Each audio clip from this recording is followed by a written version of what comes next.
Msanii wa muziki nchini Marekani Chris Brown ametangaza ujio wa tour yake maalum ya muziki katika kusherehekea miaka 20 ya tasnia yake ya muziki. Chris Brown ambaye tamasha hilo ameliita Breeze Ball XXL, ambapo ndani ya ziara hiyo amewajumuisha wanadada wawili, mmoja akiwa ni Summer Walker pamoja na Bryson Tiller. Sasa kupitia mtandao wake wa kijamii wa Instagram, Chris Brown ameshare posta ambayo ikionyesha ratiba nzima ya ziara yake kama nilivyokuwekea hapo kwenye picha yako, ikiwa ina play hapo ikiwa unaiona. Ratiba ambayo itaanzia barani Ulaya kuanzia tarehe 8 mwezi wa 6 2025 na kumalizika bara la Amerika Kaskazini mnamo mwezi Septemba 20 2025, ambapo mwimbaji Summer Walker naye pia atatumbuiza. Kumbuka hapo awali nimekuambia watu wawili ambao wamejumuishwa kwenye ziara hiyo ni Summer Walker pamoja na Bryson Tiller, wote kutoka kipande cha Marekani. So kitu kingine ambacho natamani kufahamu ni kwamba Chris Brown yeye kwa upande wake ni tayari ameshatimiza miaka 20 tangu alipoanza kutumbuiza ama kujihusisha na masuala ya muziki,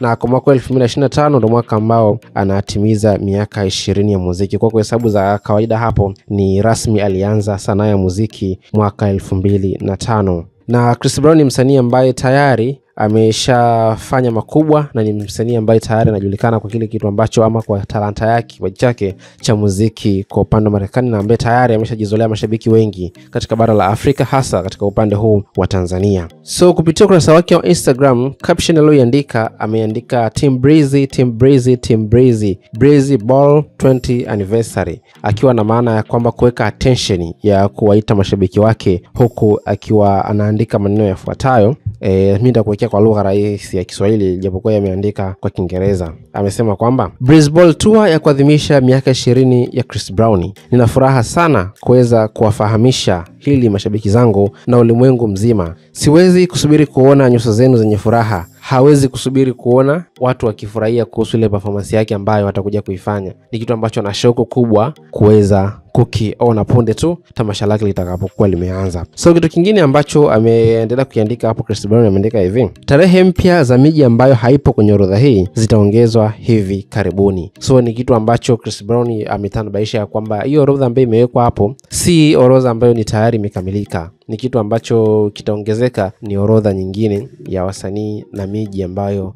itahusika kwenye tour hiyo. Kumbuka tu inaanza mwezi wa 6 na itatembea mpaka mwezi wa 9. Tusubiri tuone, na kama nilivyosema tour hiyo itaanzia kule katika bara la Ulaya na itamalizika katika bara la Amerika ya Kusini. Ni hayo tu ambayo nimekuandalia hapa kupitia Sawasawa Digital, mahali ambapo tunakuhabarisha kiganjani mwako.